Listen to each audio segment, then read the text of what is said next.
நீ மட்டும் விசுவாசித்தால் உன்னால கூடாத காரியம் ஒன்றுமே கிடையாது. நான் உங்களை சவால் விட்டு சொல்லுகிறேன், இன்றைக்கு உங்களுடைய பிரச்சனை எதுவா இருந்தாலும் சரி, நீங்கள் விசுவாசிக்க கூடுமானால் உங்களால் கூடாத காரியம் ஒன்றுமே இல்லை. ஒவ்வொரு நாளும் அதை சொல்லுங்கள். என்னால் கூடாத காரியம் ஒன்றுமே இல்லை என்கிறத வாயை திறந்து ஒவ்வொரு நாளும் சொல்லணும். பெரிய பிரச்சனைகளை பார்க்கும்போது சொல்ல வேணும், என்னால் கூடாத காரியம் ஒன்றுமில்லை, ஏனென்றால் நான் விசுவாசிக்கிறேன். நீர் மாத்திரமே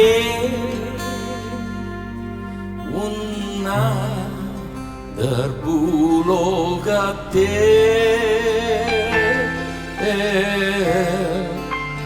தேவாரெல்லோ நீ உயர்ந்தவா, நீ மாத்திரமே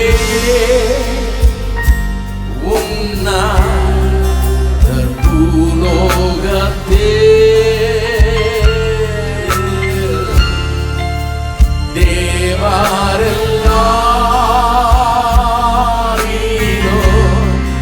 நீ உயர்ந்தவா,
சாம்பி செல்லத்துறை அவர்களின் படைப்பில் உருவாகும் வெற்றியும் வாழ்வும் மாதாந்திர பத்திரிகையை இலவசமாய் பெற உடனே தொடர்பு கொள்ளவும்.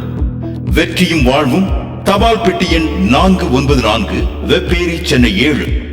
மேலும் விவரங்களுக்கு தொடர்பு கொள்ளவும் 04426621085, 26620086, 26628666.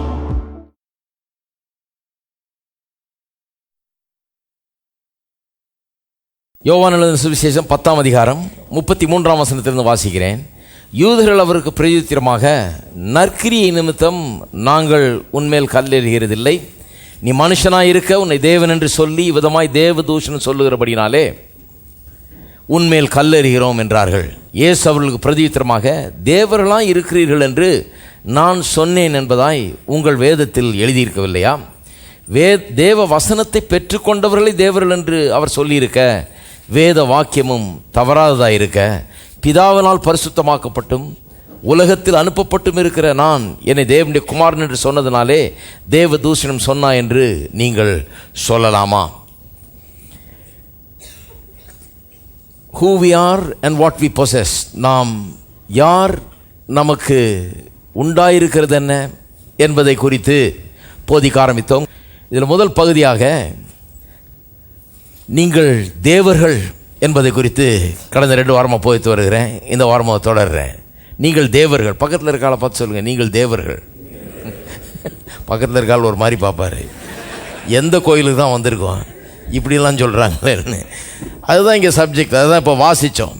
நாம் யார் என்பதை நாம் புரிந்து கொள்ள பார்க்குறோம் இல்லையா? உண்மையாக புரிந்து கொள்ளணும், பைபிள்லேருந்து புரிந்து கொள்ளணும். எங்கள் தாத்தா சொன்னார், பாட்டி சொன்னாங்க, எங்கள் சர்ச்சில் இப்படி சொன்னாங்க, எங்கள் ஊரில் இப்படி சொன்னாங்க அப்படின்னு சொல்லக்கூடாது. பைபிளில் என்ன சொல்லியிருக்கு? இயேசு இந்த யூத மக்களோடு அவருக்கு எப்போவுமே ஒரு பிரச்சனை இருந்தது. ஏன்னா இவருடைய போதனைகள்லாம் கொஞ்சம் வித்தியாசமாக இருந்தது. இப்போ நம்ம சொல்கிற மாதிரி தான் கொஞ்சம் வித்தியாசமாக இருந்தோடனே அவங்களுக்கு இத்தனை வருஷமாக சொல்லாது, இவர் என்ன புதுசாக இப்போ வித்தியாசமாக சொல்கிறது, நாங்கள்லாம் கேட்டதெல்லாம் வேறு போதனை, இது என்ன சந்தேகமாக இருக்க அப்படின்னு கல்லறியவே வந்துட்டாங்க. அதில் எது கல்லறிய வந்தாங்கன்னா, ஒன்றும் இல்லை, அவர் சொல்கிறாரு, தேவனும் பிதாவும் நானும் ஒன்றாக இருக்கிறோம்னார். வேற ஒன்றும் சொல்லலை, பிதாவும் நானும் ஒன்றாக இருக்கிறோம். உடனே அவங்களுக்கு கோவம் வந்துருச்சு, கல்லறிய வந்தாங்க. கேட்டார், எதுக்கு கல்லறிகிறீங்க? நான் செய்த எந்த நற்கிரியைக்காக என்னை கல்லறிய பார்க்குறீங்கன்றாரு. அவருக்கு சொல்கிறாங்க, நற்கிரியைக்காக உங்கள் கல்லறியில் அவ்வளோ முட்டாடல நாங்கள். நீர் பிதாவும் நானும் ஒன்றாக இருக்கிறோன்னு எப்படி சொல்லலாம்? பிதா கடவுள், நீர் மனுஷன். நீர் இந்த பெத்லஹேமில் யோசேப்புக்கும் மரியாளுக்கும் பிறந்த ஒரு பிள்ளை, அப்படி வளர்ந்த ஆள். எங்கள் ஊரில் பிறந்து எங்கள் ஊரில் வளர்ந்துட்டு பிதாவும் நானும் ஒன்றாக இருக்கிறோம் என்று தேவ தூஷணம் சொல்லலாமா? அப்போ பிதாவும் நானும் ஒன்றாக இருக்கிறோம் என்று சொன்னால் நீர் தேவனாக இருக்கிறீர் என்றல்லவா அர்த்தம். பிதா தேவனாக இருக்கிறார், அப்போ நானும் தேவனாக தான் இருக்கிறேன் அப்படின்றல்லவா சொல்லி இருக்கிறீர். அப்படி சொல்லலாமா? அதுக்காக தான் கல்லறிகிறோம், நல்ல காரியம் செஞ்சதுக்காக அல்ல. நீர் தேவர் என்று உண்மை சொல்லி கொண்டதுனால, தேவன் என்று சொல்லி கொண்டதுனால கல்லறிகிறோம் என்று சொன்னார்கள். அதுக்கு பதில் தான் இங்கே இயேசு சொல்கிறார். அவர் என்ன சொல்கிறாரு? தேவர்களாக இருக்கிறீர்கள், 34ஆம் வசனம், என்று நான் சொன்னேன் என்பதாய் உங்கள் வேதத்தில் எழுதியிருக்கவில்லையா? தேவ வசனத்தை பெற்றுக்கொண்டவர்களை தேவர்கள் என்று அவர் சொல்லியிருக்க, வேத வாக்கியமும் தவறாததாக இருக்க. என்ன சொல்கிறாரு? சரி, நான் என்ன தேவனுக்கு சமமாக சொன்னதுனால உங்களுக்கு கோபம் வந்துருச்சு, அது இருக்கட்டும்.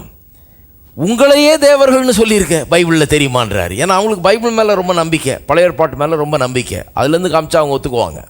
அதனால் அவர் அதை காண்பிக்கிறார். 82வது சங்கீதத்தில் நீங்கள் தேவர்களாக இருக்கிறீர்கள் என்று நான் சொன்னேன் என்று எழுதியிருக்குது. அப்படியே எழுதியிருக்கு. கர்த்தர் அப்படியே சொல்கிறாரு, மக்களை பார்த்து, தேவனுடைய ஜனங்களை பார்த்து சொல்கிறார், நீங்கள் தேவர்களாக இருக்கிறீர்கள் என்றே சொல்லுகிறார். அதெல்லாம் வாஸ்து காமிச்சேன் நான். அது அப்படியே எழுதியிருக்குதே, கர்த்தரே சொல்லியிருக்காரு, நீங்கள் தேவர்களாக இருக்கிறீன்னு சொல்லியிருக்கிறாரு. அதுக்கே உங்களுக்கு கோபம் வரல? உங்களை தேவர்கள் தானே, தேவர்கள் என்று தானே அவர் சொல்லியிருக்கிறாரு.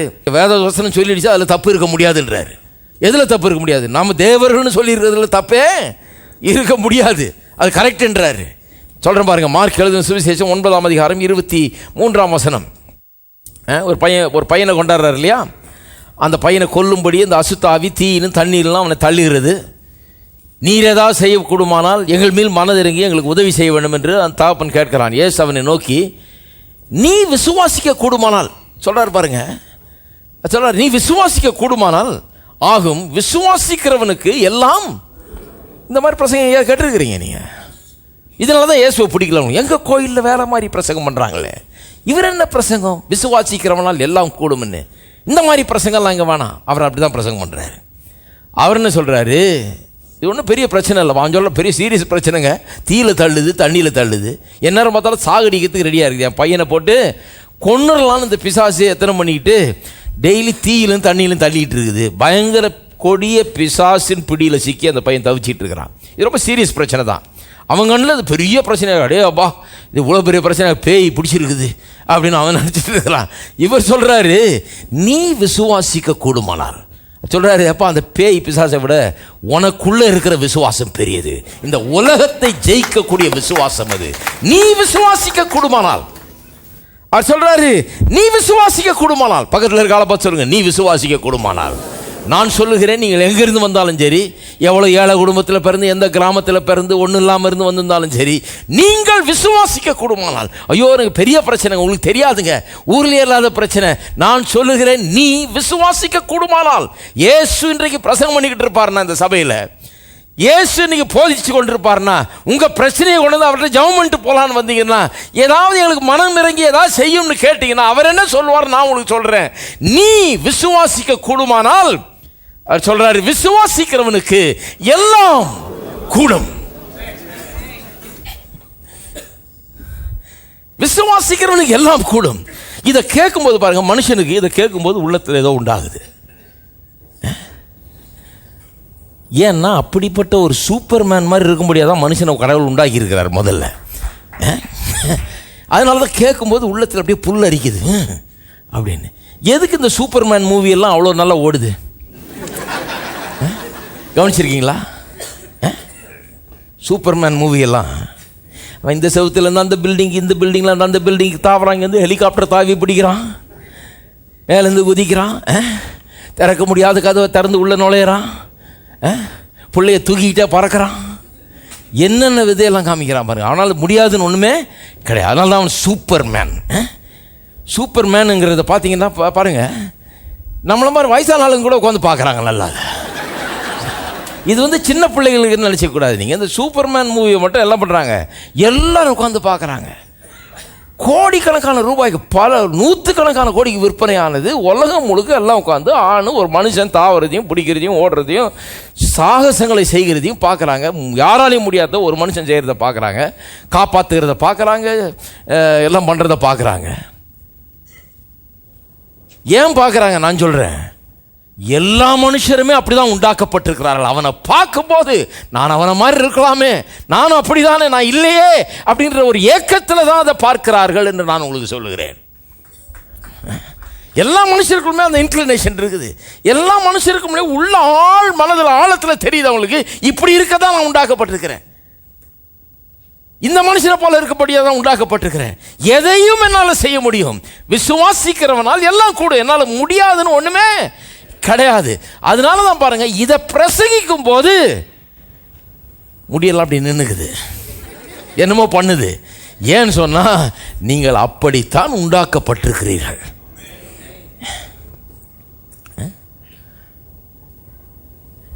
ஒருத்தர் அன்னைக்கு பிரசங்கம் பண்ணிருக்காரு, பாருங்க, சொல்றாரு, இப்பெல்லாம் பிரசங்கியார்கள் வந்திருக்கிறார்கள், நம்மால் எல்லாம் கூடும் என்று சொல்றாங்க. என்ன நினைத்து கொண்டிருக்கிறார்கள்? நம்மால் என்ன கூடும்? நம்மால் ஒன்றும் கூடாது. கேட்கும் போதே அப்படியே நம்மளை போட்டு கசைக்கு புளிஞ்ச மாதிரி இருக்கு பாருங்க. டிவியை மாத்தத சீக்கிரம். இந்த உலகத்தில் இருக்கிற பிரச்சனையில் இது ஒரு பிரச்சனையா? காசு கொடுத்து இவ்வளோ உபத்திரம் கொடுக்கணுமா நமக்கு? அது கேட்கும்போது ஏற்றுக்கொள்ள மாட்டேங்குது பாருங்க, மனசு நமக்குள்ள ஒரு மாதிரி ஆகுது. ஆனால் நீ விசுவாசிக்க கூடுமானால், கேன் யூ பிலீவ்? நீ விசுவாசிக்க முடியுமா? நீ விசுவாசிக்க கூடுமானால், விசுவாசிக்கிறவனுக்கு எல்லாம் கூடும் என்கிறது நம்முடைய உள்ளத்தின் ஆழத்துக்குள்ளே செல்லுகிறது. ஏனென்று சொன்னால், அப்படி இருக்க முடியாதான் அழைக்கப்பட்டிருக்கிறோம். அவர் அவனை பார்த்து சொல்லியிருக்கலாம், பா உன்னால இவ்வளவுதான் முடியும், என்ன பண்றது? நீ ஒரு சாதாரண மனுஷன், நீ ஒரு கிராமத்திலிருந்து வந்திருக்கிற மனுஷன், இந்த பேய் அப்படிதான் பண்ணும், இந்த பையெல்லாம் நம்ம ஒன்றும் பண்ண முடியாதுன்னு சொல்லி அவர் சொல்றாரு, விசுவாசிக்கிறவனால் எல்லாம் கூடும். உன்னால் ஜெயிக்க முடியாத பிரச்சனையே கிடையாதுப்பா. உன் பையனை கொண்டு வந்திருக்கிற, இந்த அவல நிலையில் கொண்டு வந்திருக்கிற, என்னைக்கு சாக போகிறானோன்னு நினச்சி பயந்து கொண்டு வந்திருக்கிற. ஆனால் நீ மட்டும் விசுவாசித்தால் உன்னால் கூடாத காரியம் ஒன்றுமே கிடையாது. நான் உங்களை சவால் விட்டு சொல்லுகிறேன் இன்றைக்கு. உங்களுடைய பிரச்சனை எதுவாக இருந்தாலும் சரி, நீங்கள் விசுவாசிக்க கூடுமானால் உங்களால் கூடாத காரியம் ஒன்றுமே இல்லை. ஒவ்வொரு நாளும் அதை சொல்லுங்கள். என்னால் கூடாத காரியம் ஒன்றுமே இல்லை என்கிறத வாயை திறந்து ஒவ்வொரு நாளும் சொல்லணும். பெரிய பிரச்சனைகளை பார்க்கும்போது சொல்ல வேணும், என்னால் கூடாத காரியம் ஒன்றுமில்லை, ஏனென்றால் நான் விசுவாசிக்கிறேன்.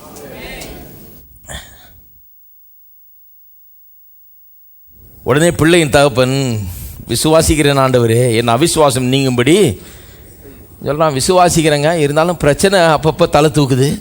தூக்கும்போது ஒரு மாதிரி இருக்குது எனக்கு. நான் விசுவாசிக்க தான் பார்க்குறேன், ஆனாலும் இந்த பிரச்சனை அப்பப்போ வர்றதுனால எனக்கு ஒரு மாதிரி இருக்குது, விசுவாசிக்க முடியல. சில நேரத்தில் எனக்கு உதவி செய்யும் என்று கண்ணீரோடைய சத்தமிட்டு சொன்னான். நான் சொல்கிறேன், விசுவாசிக்க முடியாதவர்கள் கூட விசுவாசிக்க உதவுகிறவர் அவர். விசுவாசிக்க உதவுகிறவர். அதுக்கு தான் சபையை வச்சிருக்கிறார், அதுக்கு தான் வசனத்தை வச்சிருக்கிறார், அதுக்கு தான் போதகர்கள், அதுக்கு தான் பரிசுத்த ஆவி எல்லாம் கொடுக்கப்பட்டிருக்குது. ஏன்? விசுவாசிக்க முடியாதவர்களுக்கு விசுவாசிக்க உதவும்படியாக. இருக்கிறீங்களா? திருப்புங்க மத்தேயு எழுதின சுவிசேஷம் 17ஆம் அதிகாரம் 20 வாசிக்கிறார். அதற்கு இயேசு, உங்கள் அவிசுவாசத்தினால்தான். கடுகு விதை அளவு விசுவாசம் உங்களுக்கு இருந்தால் இந்த மலையை பார்த்து, நீங்கள் இந்த மலையை பார்த்து இவ்விடம் விட்டு அப்புறம் போ என்று சொல்ல அது அப்புறம் போம். இது எங்கேயாவது பிரசங்கம் பண்ணி கேட்டிருக்கீங்களா? இங்கே கேட்டிருப்பீங்க கண்டிப்பாக. வாரம் வாரம் அதுதான் நடக்கும். ஆனால் பொதுவாக எங்கேயும் கேட்க முடியாது. அந்த இதிலே பறந்து வளர்ந்தவன் நான் சொல்கிறேன். இதிலே பறந்து வளர்ந்தவன் எதையாவது பிரசங்கம் பண்ணுவாங்களோ ஒழிய, நாம் எப்படி இருக்கணும், பரிசுத்தமாக இருக்கணும், நம்ம வச்சம் போக மாட்டோம். வந்தா நீ போவியா, எக்கால சத்தம் துணிக்கும் போது நீ எங்கே இருப்ப எல்லாம் சொல்லுவாங்க. ஆனால் கடு விளையாது விதையளவு விசுவாசம் இருந்தால் மலையை பார்த்து நீ போன்னு சொன்னால் அப்புறம் போகும் அது அப்படின்னு சொல்லி போதிக்கிறதே கிடையாது. போதிச்சதே கிடையாது. பாருங்க, அது உண்மையாக தான் சொல்லணும், குறையா சொல்லணும்னு சொல்ல.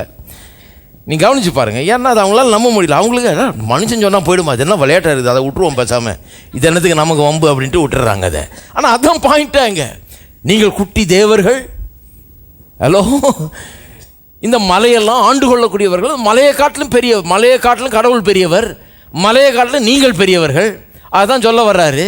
இதை நம்பலைன்னா மீதி பைபிள்லாம் நம்பி பிரயோஜனம் கிடையாது. ஏன்னா இதில் பாயிண்டே விட்டுறோம். நம்ம யாருன்றதையே விட்டுறோங்க. நம்ம யார்? மலையை பார்த்து கூட போன்னு சொன்னால் அப்பாலே போகுமாம் சொல்கிறார். மலையை பார்த்து விடமா விட்டு அப்புறம் போ என்று சொல்லாது, அப்புறம் போம். உங்களால் கூடாத காரியம் ஒன்றுமிராது என்று மெய்யாகவே உங்களுக்கு சொல்லுகிறேன். இருக்கீங்களா?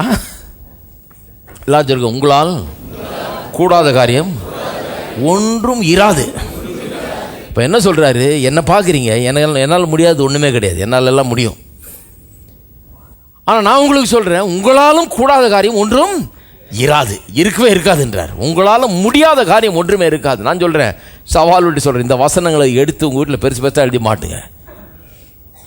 உங்களால் கூடாத காரியம் ஒன்றும் இராது. நீ விசுவாசிக்க கூடுமானால் விசுவாசிக்கிறவனுக்கு எல்லாம் கூடும். இதை டெய்லி பாருங்க, இதை முன்னாலே பார்த்து கொடுங்க. உங்களால் கூடாத காரியம் ஒன்றுமே இராது, இருக்கவே முடியாதுன்றாரு. முடியாதுன்ற ஒன்றுமே இருக்கவே முடியாதுங்கிறாரு. எப்படி பாருங்க, ஏசு ஏதோ சும்மா நமக்கு கிளுகிழு பூட்டுறதுக்காக பேசல. அது உங்களால் கூடாத காரியம் ஒன்றுமே இராதுன்னு அப்படின்ட்டு போகிறதுக்காக உண்மையை சொல்கிறாருங்க. ஏசு உண்மையை சொல்கிறாரு. எல்லாரும் பெரிய பெரிய புக்காக வச்சிருக்கிறாங்களே, நம்ம கிறிஸ்தவங்களுக்கு ஒரு புக்கை கொடுப்போம், ஏதாவது நிறைய எழுது. உங்களால் கூடாத காரியம் ஒன்றும் இராது, விசுவாசிக்கிறவன் நாள் எல்லாம் ஏதாவது போட்டு நிரப்பி அவன் கையில் கொடுத்துற ஒரு புஸ்தகம் அவனும் வச்சுக்கிட்டோம் எதுக்கும் அப்படி நான் எழுதினாரு. நான் சொல்லுகிறேன், இதில் இருக்கிற ஒவ்வொரு வார்த்தையினாலும் மனுஷன் பிழைப்பான். உங்களுக்காகவும் எனக்காகவும் எழுதப்பட்டிருக்கிறது. என்ன அற்புதமான வார்த்தைகள் பாருங்க. இதை நம்புகிறவன் தோல்வி அடைய முடியாது. இதை நம்புகிறவன் தாழ்விடங்களிலிருந்து மேலே உயர எழும்புவான். இதை நம்புகிறவன், விசுவாசிக்கிறவன் கடவுளைப் போல எல்லா சூழ்நிலையிலும் ஆண்டு கொள்ளுவான் என்பதில் சந்தேகமே கிடையாது. அப்ப பாருங்க, உண்மையை சொல்றாரு. அதான் சொன்னார் பவுல் சொல்லுகிறார். பவுல் இப்படி சொல்கிறார், ஒருவன் கிறிஸ்துவுக்குள் இருந்தால் 2 Corinthians 5:17 இல்லையா? ஒருவன் கிறிஸ்துவுக்குள் இருந்தால், எத்தனை பேர் கிறிஸ்துவுக்குள்ளே இருக்கிறீங்க? அவன் புது சிருஷ்டியாக இருக்கிறான், புது விதமான இனமாக இருக்கிறான். பழையவைகள் ஒளிந்து போயின. பழைய மனுஷன் இல்லை, இப்போ பழைய அந்த தோல்வியின் மனுஷன் இல்லை, பயத்தின் மனுஷன் இல்லை, புழு பூச்சின்ற மனுஷன் இல்லை, பாவ மனுஷன் இல்லை. இப்போ மறுபடியும் பிறந்த மனுஷன், தேவனுடைய சாயல்ல ரூபத்தில் இருக்கிற மனுஷன். விசுவாசிக்க மட்டும் செஞ்சால் எல்லாம் கூடும். கூடாது என்று ஒன்றுமே இராது. அப்படிப்பட்ட ஒரு மனுஷன் புது சிருஷ்டியாக இருக்கிறான். பழையவெல்லாம் ஒளிந்து போயின, எல்லாம் புதிதாயின என்று சொல்லுகிறார். என்ன அற்புதமான ஒரு காரியம் பாருங்க. மார்க் 11:23 இத்தனை நாள் படித்தோம் இல்லையா? எவனால் இந்த மலையை பார்த்து நீ பெயர்ந்து சமுத்திரத்தில் தள்ளுண்டு போன்னு சொல்லி. அது என்னது? விசுவாசம் ஒரு லிமிட்லெஸ் காரியம் என்று சொல்லப்பட்டிருக்கிறது. ஏன் மலையை சொன்னார்? ஏன் ஏதாவது சொல்லியிருக்கலாம் இல்லையா? இந்த சேரே நீ நகர்ந்து போ அப்படின்னா போயிருக்கோன்னு சொன்னால் பரவாயில்ல, வேணும்னே மலையை சொல்கிறாரு. ஏன்னா மலை தான் ரொம்ப கஷ்டம் நவர்றதுக்கு. வேணும்னே ஒரு எக்ஸ்ட்ரீமாக எடுத்து சொல்கிறாரு. இந்த மலையை பார்த்து நீ இப்போ இந்த சமுத்திரத்தில் தள்ளிட்டு போ. வேறு எதையா சொல்லியிருக்கலாம், அப்படி சொல்லலை. மரத்தை பற்றி சொன்னப்போ கூட சொல்கிறார், இந்த மரம் பிடுங்குண்டு சமுத்திரத்தில் நடுவிலே நடப்படுவாயாக, எரியப்படுவாயான பிடுங்குண்டு போவாயான்னு சொன்னாலே போதுமே. அது ஏன் கொண்டு போய் இதை சமுத்திரத்தின் நடுவில் வச்சு நடணுமா? இந்த நடுவு தேடுறதுக்கே சரியாக போயிடும்.